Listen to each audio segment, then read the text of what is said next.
이 오병이어의 기적, 오병, 우리 5개의 떡, 그리고 이어, 물고기 2마리. 이 오병이어의 기적은요, 마태, 마가, 누가, 요한복음, 이 사복음서 전체에 기록될 만큼 너무너무 중요한 사건입니다. 여러분, 사복음서에 다 기록된 것은 그만큼 중요한데, 바로 예수님의 십자가의 죽으심과 예수님의 부활이 이 사복음서에 다 기록되어 있어요. 그리고 사복음서에 다 기록되어 있는 유일한 기적 사건이 있는데, 그게 오늘 우리가 보는 오병이어의 사건입니다.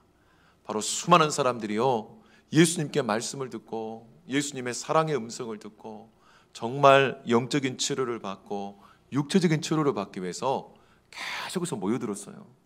여러분, 제자들은요, 지금 예수님의 명령을 따라 둘씩 짝지어서 전도하고 선교하고 지금 돌아오자마자 예수님이 이 제자들을 쉬게 하기 위해서 베세다 지방으로 옮기셨는데, 거기에 미리 사람들이 소문을 듣고 예수님을 기다리고 있었던 겁니다.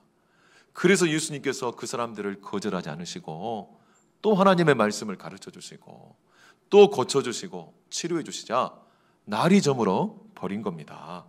여러분, 그러자 제자들이 어떻게 합니까? 걱정이 되는 거예요. 이 많은 사람들을 어떻게 먹일 수 있을까? 또 이 많은 사람들의 잠자리는 또 어떻게 될까? 여러분, 당연한 고민이고 당연한 생각 아니겠습니까? 그러자 예수님께서 어떻게 합니까? 돌려보내지 말고 너희들이 먹을 것을 주라라고 말씀을 하는 겁니다. 여러분, 이 말씀을 듣자 제자들이 얼마나 마음이 답답했을까요? 여러분, 이 남자만 5,000명이면 바로 아내들과 이 아이들까지 포함하면 적게 잡아도 몇 명입니까? 바로 10,000명이 될 수 있고 20,000명이 될 수 있는 어마어마한 사람들이었어요. 여러분, 이 사람들을 먹이려고 왔더니 이 마가복음을 보면요, 바로 제자가 이렇게 말합니다. 이 사람들 다 먹이려면 200데나리온도 부족합니다 라고 말씀. 여러분, 1데나리온이 당시 노동자 품삯입니다. 오늘날은 인건비가 올라가지고 10만 원 이상 되지 않습니까? 10만 원 일일 싹수로 치면 200데나리온이 얼마입니까? 2천만 원이에요. 여러분, 이 2만 명 되는 사람들에게 1,000원씩 해당하는 빵도 겨우 줘도 배부르게 먹을 수 없는 그런 상황입니다. 우리가 근데 돈도 없고 우리에게 물질도 없고 정말 능력도 없는 건 아니겠습니까? 게다가 여러분, 날이 저물었어요. 오늘날처럼 24시간 이렇게 전기불이 들어와서 불야성을 이루는 시대가 아니라 이 2000년 전에는 어떻습니까? 우리나라도 불과 100년 전에는 어떻습니까? 깜깜해지면 아무것도 할 수 없는 시대가 바로 이 당시 시대였습니다. 날이 저물면요, 이제 할 수 있는 게 없어요. 게다가 또 돈이 있어도 어떻습니까? 우리 친구들처럼 24시간 편의점이 있어서 돈만 있으면 가서 맛있는 거 사 먹을 수 있는 시대가 아니라 상점도 없고 가게도 없고 이 어마어마한 사람들을 먹일 수 있는 바로 상황과 시간, 공간이 안 되었던 거예요. 여러분, 제자들이 이 사람들 돌려보내자라고 하는 마음 한편에는 어떤 마음이 있었냐면, 지금 제자들이 어떤 상황입니까? 엄청 피곤해요. 좀 쉬고 싶은데, 육체적으로 쉬고 싶은데 끊임없이 사람들이 몰려오고, 예수님은 또 그들을 거절하지 않으시고 계속해서 가르치시고 계속해서 고치시니까 제자들이 많이 지친 것 같아요. 게다가 이 사람들 먹이려고 봤더니 돈도 없고 또 어떻습니까? 시간도 늦어버렸어요. 그래서 어떻게 합니까? 돌려보내라는 말은 우리가 어떻게 할 수 없으니까 그냥 알아서 하도록 돌려보냅시다 라고 하는 그런 마음을 먹었을 수도 있는 겁니다. 근데 여러분, 우리가 결론적으로 나중에 보면 어떻습니까? 모두가 다 먹고 배불렀다는 거예요. 여러분, 어떻게 이런 일들이 일어날 수가 있었을까요? 우리 친구들, 어떻게 이런 일이 일어날 수 있었을까요? 바로 오늘 말씀을 통해서 우리가 확인할 수가 있습니다. 여러분, 누가복음 9장 10절로 12절 말씀해 보시면 바로 12절에 날이 저물었다라고 말씀. 바로 말씀드린 것처럼 시간적으로 정말 이렇게 힘든 시간입니다. 게다가 또 여기는 어디입니까? 먹을 것이 없는 빈들입니다. 빈들. 정말 공간적으로도 아무것도 없는 결핍이 있는 상태입니다. 근데 여러분, 오늘 본문을 통해서 우리가 알 수 있는 건 뭡니까? 이 결핍의 순간, 우리 인생에 정말 아무런 답이 없는 순간에 오히려 하나님의 은혜가 임하고 하나님의 능력이 임하는 것을 믿으시기를 주님의 이름으로 축원합니다. 왜냐하면 여러분, 하나님은 바로 창조주 하나님이 되시기 때문입니다. 하나님은 길이 없는 곳에 길을 내시고 답이 없는 곳에 답을 주시는 분임을 믿으시기를 주님의 이름으로 축원합니다. 여러분, 우리 믿음은요, 이 고통스러운 현실을 부정하는 것이 아닙니다. 이 고통스러운 현실을 부정하는 것은요, 참된 믿음이라고 할 수 없어요. 그건 미신이죠. 근데 진짜 우리 믿음은요, 고통스러운 현실을 부정하는 것이 아니라 오히려 이 고통스러운 현실을 있는 그대로 받아들이고 그 한복판으로 직면에 들어갑니다. 왜 그렇습니까? 바로 우리와 함께 하시는 예수 그리스도의 그 은혜와 그 구원의 은총을 우리가 믿기 때문이라는 거예요. 아무리 현실의 고통이 힘들어도 우리가 결코 우리 믿음을 부인할 수는 없기 때문에 그렇습니다. 그러므로 여러분, 오늘날 바로 그리스도인들은 어떤 사람입니까? 현실의 고통을 부정할 수는 없지만 그렇다고 우리의 믿음을 부인할 수 없는 사람, 오히려 이 믿음 때문에 우리 인생의 결핍과 한계 가운데서 우리를 사랑하신 하나님의 사랑을 발견하고 하나님의 놀라운 능력을 경험하는 사람이 바로 우리 성도들이다, 우리 그리스도인들이다 라고 말씀하고 있는 겁니다. 여러분, 제가 선교학 책을 요즘 보고 있는데 바로 이 선교적 교회라는 책을 좀 보고 있는데 거기 그런 이야기가 나오더라고요. 한 교회가 세워지려면요, 최소한 3가지 기적의 사건이 겹치지 않으면 불가능하다는 거예요. 예를 들어 한 교회를 세울 때요, 한 사람이 정말 이 고통스럽고 힘든 상황 속에서 하나님께 기도하는 가운데 응답을 받아버린 겁니다. 그런데 그 응답이요, 인간적으로, 세상적으로, 물리적으로 해결할 수 없는 진짜 기적 같은 은혜를 경험한 거예요. 정말 생각지도 못한 사람이 나타나서 바로 이렇게 하나님의 답을 주고, 또 생각지도 못한 물질이 나타나서 문제를 해결하고, 여러분, 이거는 진짜 말로 할 수 없는, 정말 상상할 수 없는 일들이 일어나는데 그것을 한 3번 경험하면요, 이 사람이 하나님의 감동 가운데 교회를 세우는 주역이 되거나 자기 물질과 시간을 바쳐서 교회를 세우게 되어 있다는 거예요.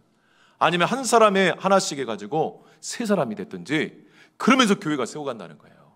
여러분, 우리가 70년 전에 우리 이석교회가 여기에 어떻게 세워지는지 우리는 알 수 없습니다.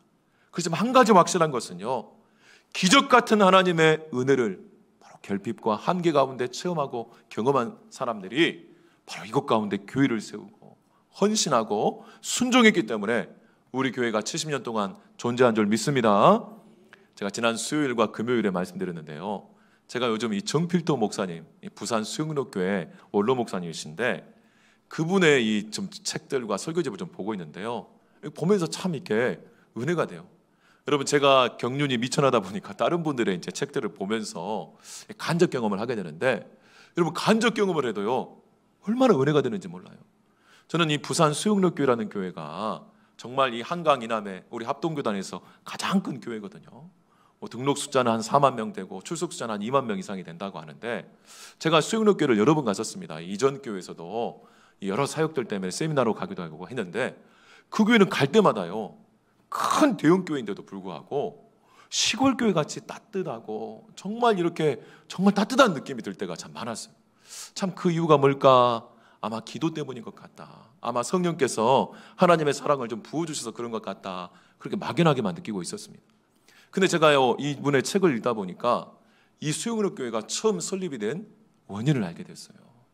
부산에서 사업하시던 한 장로님이 정말 이 사업이 범창하다가 갑자기 사업이 어려움이 되면서 한순간에 부도날 위기에 처한 겁니다.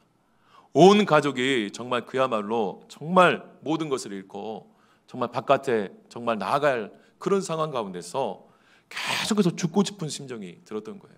그래서 이 장로님이요, 몇 번을 자살을 하려고 그렇게 시도하다가 바로 자기가 장로님이시잖아요.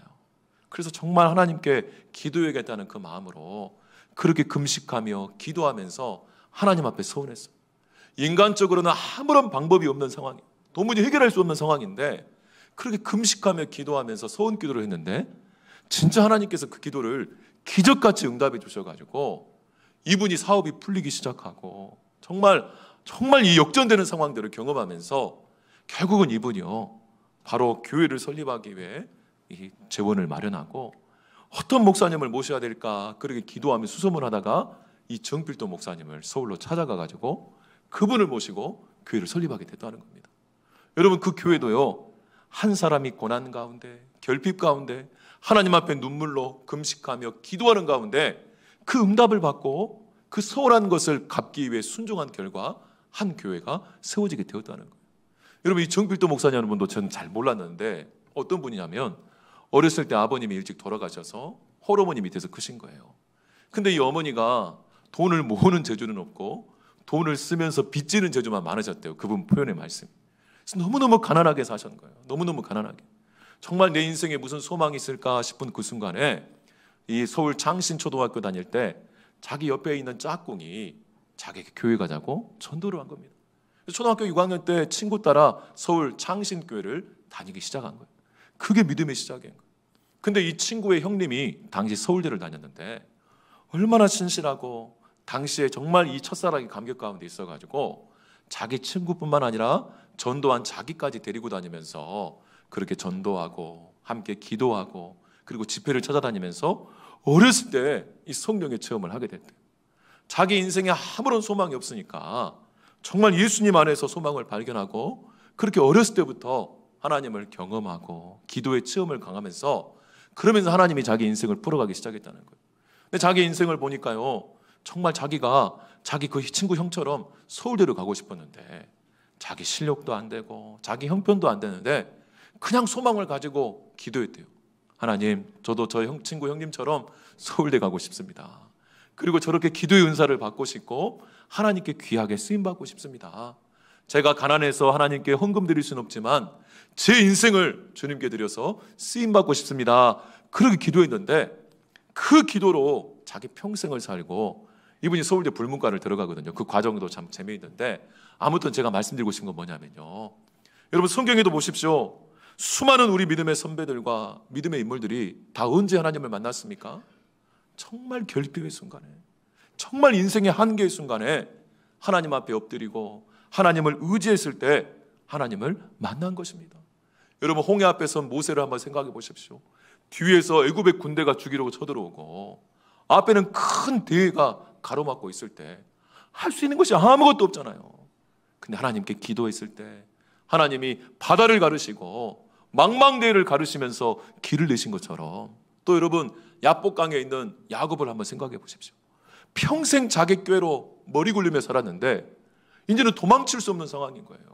정말 뒤에서는 외삼촌 라반이 자기를 죽이겠다 달아오고 앞에서는 자기가 속였던 형님이 자기를 죽이겠다 달려오면서 꼼짝달싹 못한 그 야복강에서 그가 거꾸라져서 환도뼈가 깨지며 정말 그 천사를 붙들고 기도의 씨름을 할 때 그 인생이 바로 야곱, 움켜쥐는 자에서 이스라엘, 하나님께서 이기시는 자로 그가 변화될 수 있었던 것처럼 오늘도 마찬가지입니다.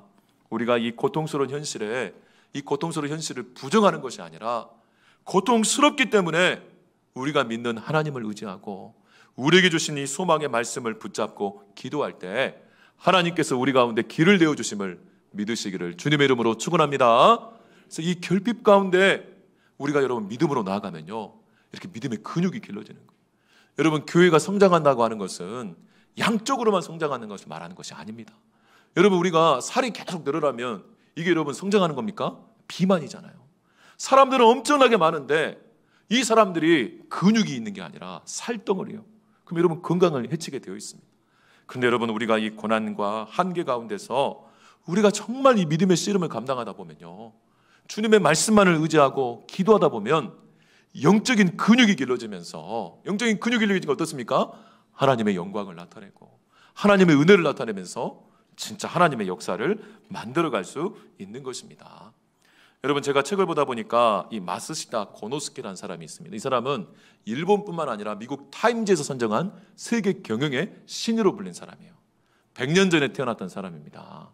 이 사람이 마스시다 전기를 창업해서 그렇게 사업을 했는데 오늘날 우리나라에 알려진 파나소닉이라는 브랜드로 알려져 있죠. 그 창업자입니다.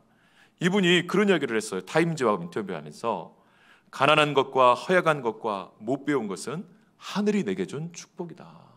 왜냐하면 가난했기 때문에 성실히 일해야만 했고 허약했기 때문에 늘 내 건강을 챙겨야 했다는 거예요. 그리고 못 배웠기 때문에 항상 만나는 모든 사람들에게 다 겸손하게 배우려고 했다는 거예요. 그래서 이 세 가지 부족한 것 때문에 자기가 성공할 수 있었고 이 회사를 창업해서 정말 많은 사람들과 함께 큰 일을 감당할 수 있었다라고 하는 겁니다. 여러분, 이 마스시다 전기는 왜 유명하냐면 세계 경제 공항으로 온 나라, 온 기업들이 다 힘들 때요, 다 어떻게 합니까? 적리해고를 해요. 바로 이 직원들을 줄입니다. 그래서 지출을 줄이면서 회사의 살 길을 못 해가는데, 이 마쓰시다 전기는 유일하게 한 명도 자르지 않았어요. 지금 힘들다고 생각하는 그 직원들이 오히려 나중에 저 사람들을 통해서 우리가 살 길이 열리고 오히려 새로운 돌파구가 만들어질 거다 하면서, 이 마쓰시다 고노스케라는 사람은요, 한 번 고용한 직원들은 단 한 사람도 해고하지 않고 평생 고용이라고 해가지고 나중에 일본 전체의 기업 문화를 바꿔버린 사람입니다.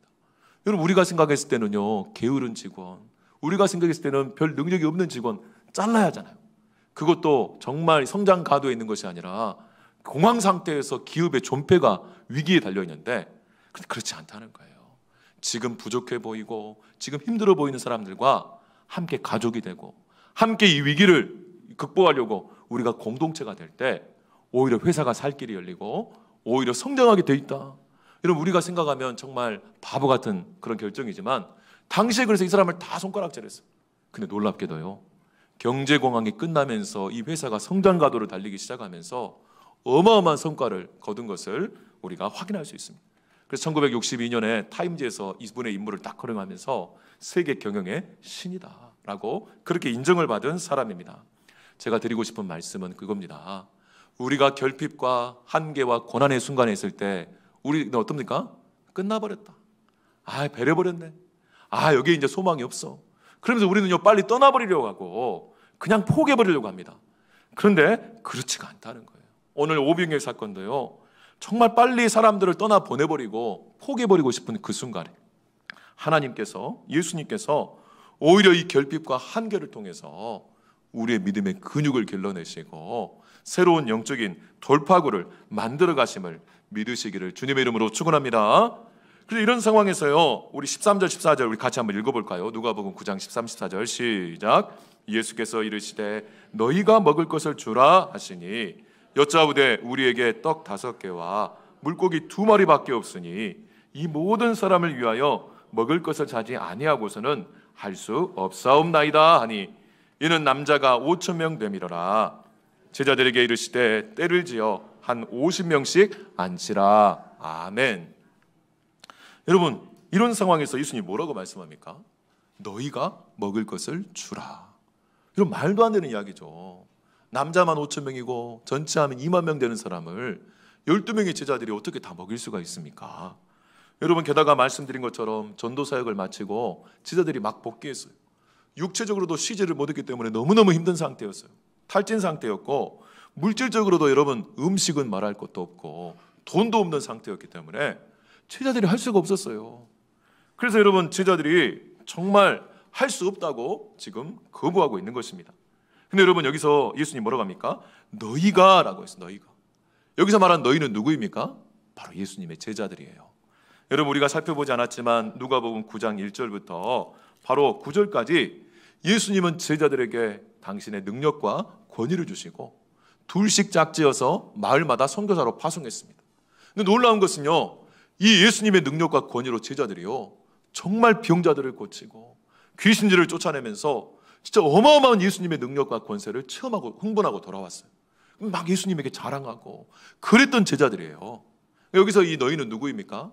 예수님의 능력과 권위가 함께하는 제자들.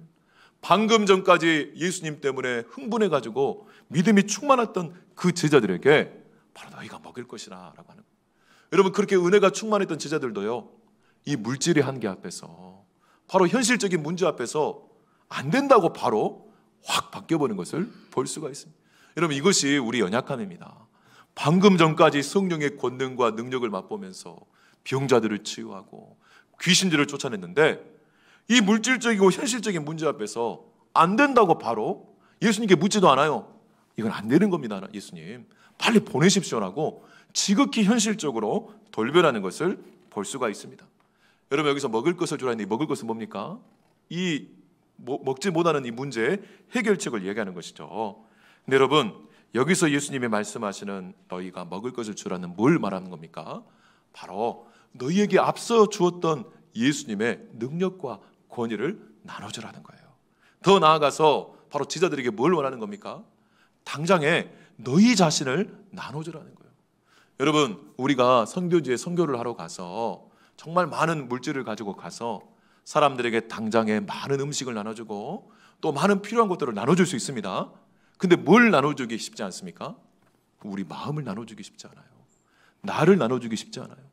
여러분, 반대로요, 우리가 사람들에게 물질을 누리지 못하고 또 필요한 것들을 나눠주지 못하지만 뭘 나눌 수 있습니까? 나 자신을 나눠줄 수는 있는 겁니다. 이것은 나아가서 뭘 나눠주라는 거냐면 내가 경험한 예수 그리스도의 그 은혜, 내가 경험한 예수님의 그 사랑, 그것을 나눠주라는 거예요. 여러분, 예수님은요, 우리에게 당신의 능력과 권위를 나눠주시기 전에 뭘 나눠주시기에 이 땅에 오셨습니까? 바로 예수님 자신을 나눠주시기 위해서 우리를 찾아오신 것을 믿으시기를 소망합니다. 우리는 자꾸 예수님 자신보다 뭘 원합니까? 예수님의 능력을 원하고 예수님의 권위를 원해요. 왜요? 그것만 있으면 내 문제가 해결될 것 같으니까, 그것만 있으면 내가 출세하고 성공할 것 같으니까 예수님의 능력과 예수님의 권세만 원해요.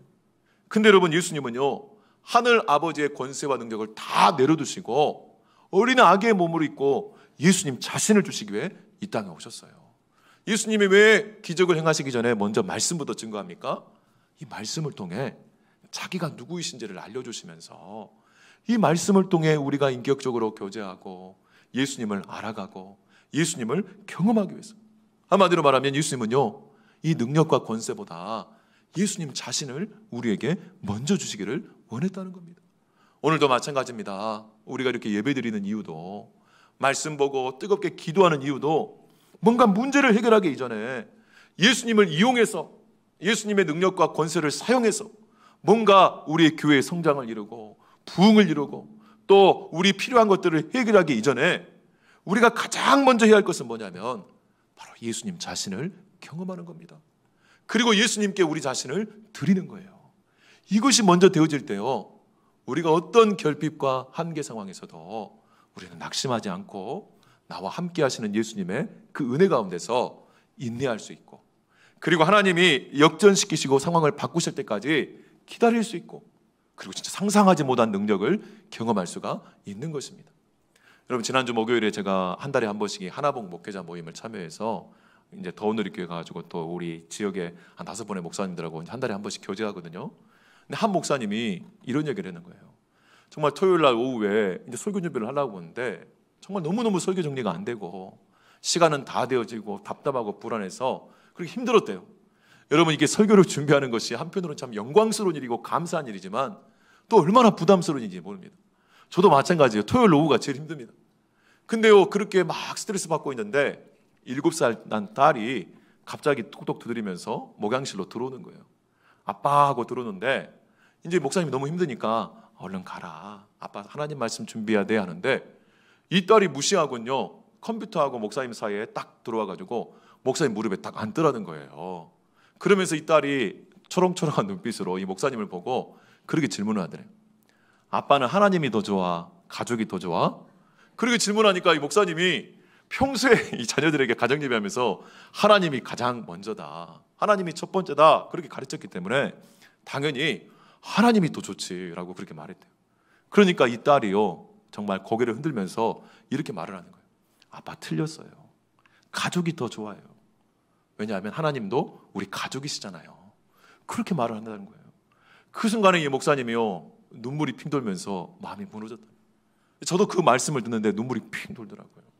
여러분, 이 목사님은요, 하나님을 위해서 말씀 준비한다고 그렇게 애쓰고 노력하지만 하나님의 은혜는 하나도 없이 스트레스 받으면서 그렇게 오후에 몸부림치고 있는데 7살 딸은요, 이미 하나님이 가족이 되셔가지고 하나님 안에 머물고 있는 거예요. 하나님의 은혜 안에 머물고 있는 거예요. 하나님도 내 가족이, 우리 가족이라는 거예요. 야, 그 말씀을 듣는데 우리가 무엇을 위해서 이렇게 힘쓰고 노력하고 애쓰나라는 생각을 해보게 되었습니다. 여러분, 우리와 함께 하시는 하나님을 경험하시기를 주님의 이름으로 축원합니다. 우리가 방금 전에 그리스도 안에서 우리는 하나님께 다 용서를 받고 하나님의 자녀로 받아들여졌습니다. 믿으시면 아멘.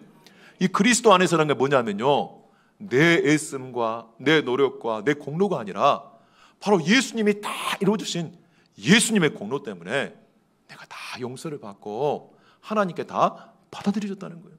근데 놀라운 것은 나뿐만이 아니라 우리 옆에 계신 우리 성도님들, 우리 믿음의 성도들 전체도요, 그 성도님이 잘해서가 아니라 바로 예수님이 그 성도님을 위해 다 이루어주셨기 때문에, 예수님의 공로 때문에 하나님께 받아들여진 우리의 사랑하는 가족이요, 우리의 사랑하는 형제요, 정말 너무너무 특별한 존재들이다.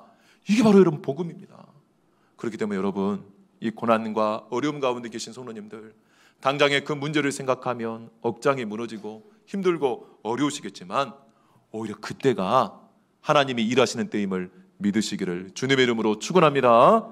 그래서 여러분, 예수님께서 뭐라고 하냐면, 우리 15절 17절의 말씀해 보시면, 예수님이요, 바로 제자들이 가지고 온 떡 5개와 물고기 2마리를 가지고 정말 축사하며 기도하시고 떼어서 나눠주시는 것을 볼 수가 있습니다. 여러분, 예수님이 어떻게 일하시는지를 우리가 이 한 구절의 말씀을 통해 확인할 수가 있습니다. 먼저 이 2마리를 가지사할 때 영어로 take라고 했는데, 바로 손으로 붙잡다는 거예요. 여러분, 하나님은요, 택한 백성들을 때가 되면 붙잡으세요. 불러내세요. 이렇게 불러내셔 가지고 어떻게 합니까? 축복해 주세요. 어마어마한 축복과 사랑과 은혜를 먼저 부어주십니다. 그 안에서 우리가 치유되고 회복되고 첫사랑의 감격과 은혜를 누리면서 진짜 내가 얼마나 특별한 존재이고 은혜가 있는 존재인지를 깨닫게 되는 겁니다. 근데 여러분, 거기서 멈추는 게 아니라 어떻게 합니까? 이제는 떼어라고 했습니다. 영어로 브레이크, 깨뜨리다라고 하는 거예요. 여러분, 하나님의 사랑과 은혜 가운데서 하나님은 때가 되시면요, 우리의 묵은 때를 벗겨내기 위해, 우리의 굳은 살을 제거하시기 위해, 이제 나를 통해 하나님의 더 큰 영광과 은혜를 나타나시기 위해 내 이 묵은 때들, 내 오랜 그 틀들, 내 오랜 그 굳은 살들을 제거하시기 시작한다는 거예요. 말씀으로 깨닫게 하셔서 그것들을 제거하시며 회개케도 하시지만, 오늘 이 제자들처럼 바로 이 고난과 결핍과 한계 상황에서요, 그것 때문에 주님을 더 의지하고 그것 때문에 주님을 더 기도하면서 바로 이 제거 작업, 깨지는 작업을 하신다는 겁니다. 그리고 어떻게 하십니까? 바로 우리를 통해 나눠주시는 역사, 우리를 통해 살려주시는 역사, 이 놀라운 역사를 감당해 간다는 거예요. 여러분, 제자들이 앞서서요, 예수님의 엄청난 능력과 권세를 경험하면서, 아, 우리가 잘 왔구나, 우리가 예수님 잘 선택했구나, 예수님만 따르면 이제 우리 인생 성공 가도가 달리겠구나, 이렇게 생각했어요. 그런데 예수님은 바로 이 고난과 결핍과 한계 상황 속에서 이제는 제자들의 잘못된 생각을 깨뜨리시고 기존의 틀들을 깨뜨리시고 새로운 하나님의 역사를 이뤄가시기 위해 이렇게 만들어 가시는 것을 볼 수가 있습니다. 그 결과 어떻게 합니까? 2만 명 가까운 사람들이 다 먹고, 어떻게 먹었어요? 배부르게 먹었다는 거예요. 배부르게. 오늘도 마찬가지입니다. 우리 교회가 배부르게 먹는 교회가 되기를 주님의 이름으로 축원합니다. 여러분, 예배 이후에 식당에서 배부르게 드십시오. 근데 여러분, 육신의 음식뿐만 아니라 영적인 음식, 여러분, 여기 빈들, 광야라는 이 헬라어 어원과 말씀이라는 헬라어 어원이 같아요. 무슨 말이냐? 우리 인생의 빈들과 광야에서 우리를 배부르게 하는 것은 육신의 음식이 아니라는 거예요. 바로 하나님의 말씀이라. 믿으시면 아멘. 우리가 지난주에도 희망과 소망에 대해서 말씀드렸습니다. 인간적인 희망은 좋은 형편과 상황을 보면서 해볼 만하다, 이게 인간적인 희망이에요. 근데 여러분, 그 인간적인 희망은 순식간에 상황이 바뀌면 사라져버리고 맙니다. 근데 하나님이 주시는 소망은 뭡니까? 상황과 환경 때문이 아니라 나를 향한 하나님의 그 뜻과 비전 때문에, 바로 말씀 때문에 우리가 갖게 되는 하나님이 주시는 바로 그 소망이 우리에게 있음을 믿으시기를 주님의 이름으로 축원합니다. 그래서 여러분, 12바구니인데요, 이 바구니라고 했는데 이 헬라어 원과 언어들을 보면 이게 배낭이에요. 배낭. 무슨 말이냐? 바구니에다 줄을 담아가지고 12제자들이 여기다가 이 떡과 고기를 담아가지고 나눠줬던 거예요. 12제자가 다 순종했어요. 정말 자기 생각을 깨뜨리고 정말 주님께 붙들려가지고 주님의 축복하심을 통해 이 기적의 주인공들이 되기 시작하는 겁니다. 그랬더니 어떻게 됩니까? 이 12바구니에 제자들 몫으로 다 가득 찼다는 거예요. 여러분, 12바구니가 어떤 의미가 있냐면, 그렇게 하나님 앞에 순종하고 자기를 깨뜨리고 그리고 정말 주님이 주시는 은혜와 능력을 나눈 이 12제자들에게 하나님은 더 넘치도록 부어주셨다는 거예요. 믿으시면 아멘. 오늘도 이 하나님의 말씀 가운데 고난과 핍박과 한계 가운데서 주님을 의지하면서 몸부림치고 기도하며 자기를 깨뜨리고 나눠주는 자들에게 하나님은 12광절이 제자 한 몫으로 어마어마하게 나눠주셨어요. 그럼 이것을 가지고 제자들은 또 어떻게 할까요? 또 나누는 겁니다. 또 나누면 하나님이 더 크게 부어주시니까. 여러분, 이것을 경험한 성도들, 이것을 경험한 하나님의 사람들은요, 그래서 기쁨으로 나눌 수가 있는 겁니다. 여러분, 이것을 경험하지 못한 사람들은요, 인색할 수밖에 없어요. 아까울 수밖에 없어요. 내 시간과 물질을 셈할 수밖에 없고 계산할 수밖에 없고. 근데 이것을 경험한 사람은요, 기꺼이 주님께 흘려보낼 수 있고 기꺼이 주님께 드릴 수 있다는 겁니다. 여러분, 제가 환대와 구원이라는 책을 보니까 이것이 바로 예수님의 환대라는 거예요. 자기를 내어주는 거. 자기를 내어주니까 자기 있는 것들을 기쁨으로 내어줄 수 있는 겁니다. 그럴 때 구원의 역사가 우리 가운데 찾아왔고, 구원받은 우리 성도들, 우리 믿음의 가정들과 교회들이 할 일도 바로 환대라는 거예요. 정말 우리를 찾아오는 사람들에게 인색하게 대하지 않고 편견을 가지고 판단하지 않고 기꺼이 우리 자신을 내어주면서 우리에게 있는 것들을 내어줄 수 있는 자, 오리를 가져간 자들에게 심리를 가지고 정말 뭘 달라는 자들에게 배로 줄 수 있는 게 뭐예요? 우리가 주님께 이 환대를 경험했기 때문에 나도 이 환대를 경험하는 거. 그래서 정말 우리 교회가 이 지역 주민들과 수많은 사람들을 환대하고 축복하는 믿음의 공동체가 되기를 주님의 이름으로 축원합니다. 그럼 지난주 수요일 날 우리 예지가 입원도 했지만 우리 필리핀에 사역하시는 최성녀 선교사님이 갑자기 아버님이 돌아가셔가지고 연락이 왔어요. 그래서 성도들에게 좀 부담을 드릴 것 같아서 말씀을 못 드리고 저랑 집사람이랑 얼른 이렇게 경기도로 갔다 왔습니다. 갔는데 그 집을 제가 너무 잘 알거든요. 왜냐하면 이 선교사님 가정이 동명교회에서 제 선임 목사이셔가지고 같이 한 5년 동역을 했었습니다. 그러다가 이 정말 선교사로 이렇게 파송이 되셨는데, 그 집에 딸들이 3명이 있어요. 큰 딸이 이래, 그리고 하나, 하진이, 우리 예지랑도 너무 잘 알고. 근데 이 사모님 소개이 드는데 한마디로 말씀드리면 고3이군요. 큰 딸이. 자세하게 말씀드릴 수는 없지만 선교지에서 너무너무 힘들었던 거예요. 여러분, 부모님은 선교사인데 자녀는 선교사가 아니잖아요. 정말 그 기후도 열악하고 환경도 열악하고 거기서 고3 수험생으로 지 인생을 살아가려다 보니까 너무너무 힘든 데다가 이 선교지에서 영적인 공격이 너무 심해가지고 이 부모님도 힘들어하고 이 자녀도 힘들어하고 그러면서 기도에 큰 오랜 싸움을, 고3인데 공부는커녕 이 아이가 영적으로 살아나고 육체적으로 강건하기 위해서 9개월 이상 그렇게 기도하시는데, 결론적으로 말씀드리면 정말 오히려 그 기회를 통해서 이 아이가 하나님을 만나고 오히려 하나님을 그 뜻을 발견해가지고 진로를 바꾸게 되고, 그러면서 하나님께서요 정말 미국의 아이비리그에 장학생으로 갈 수 있는 그 길을 열어가지고 그 간증을 하시더라고요. 정말 이게 하나님이 하셨다고밖에 볼 수가 없는 거예요. 정말 그 6개월 이상을 기도하면서 기도의 싸움을 하고 금식하고, 선교지에서 사모님은 모든 사역을 다 내려놓고 오히려 자녀를 위해서 기도만 하셨는데, 오히려 그러면서 하나님이 정말 칠흑 같은 어둠을 거치게 하시더니 정말 여러분, 근데 1년밖에 안 지난 거예요. 정말 우리 인생이 그렇습니다. 지금은 정말 암담해서 끝내야 마땅한 그 순간인 것 같지만 오히려 그 상에서 믿을 것이 하나님밖에 없기 때문에, 선교지에서 믿을 게 뭐가 있겠습니까? 하나님밖에 없기 때문에 그렇게 기도했더니 하나님께서 회복시키시고 하나님께서 열어가시고, 그래서요 이제는 그 큰딸을 미국에 기꺼이 보낼 수가 있겠다는 거예요. 왜요? 그 바닥을 경험했기 때문에 이제 하나님께서 하실 것을 믿고 기꺼이 유학을 보낼 수가 있겠다는 거예요. 여러분, 오늘도 마찬가지입니다. 우리에 있는 이 핍박과 고난과 또 한계와 결핍 가운데서 우리가 낙심할 마땅한 그 순간에도 우리가 믿는 하나님 때문에, 우리와 함께 하시는 예수 그리스도이기 때문에, 예수님이 우리의 가족이 되시고 우리의 친구가 되시고 우리와 함께 하시는 그 이유 때문에 오늘도 믿음으로 승리하시고 놀라운 기적을 경험하시기를 주님의 이름으로 축원합니다. 오늘 말씀 생각하면서 함께 기도하겠습니다. 하나님 아버지, 감사합니다. 주님 진심으로 사랑하시는 우리 귀한 성도들, 오늘도 성령께서 우리를 감동하시고 주의 전에 나와 하나님의 생명의 말씀을 통해 우리에게 다시 한번 주님이 주시는 소망을 붙잡고 기도할 수 있는 은혜를 베풀어 주심을 진심으로 감사드립니다. 말할 수 없는 고통과 고난과 아픔 가운데서 몸부림치고 있는 우리 성도들에게 오늘도 이 말씀으로 소망 주시고 이 말씀 붙잡고 기도하는 가운데 역전시키시는 하나님의 놀라운 은총과 자비를 체험케 하여 주시고 기적의 통로들이 되게 하여 주시옵소서. 모든 것 감사드리며 예수님 이름으로 기도하옵나이다. 아멘.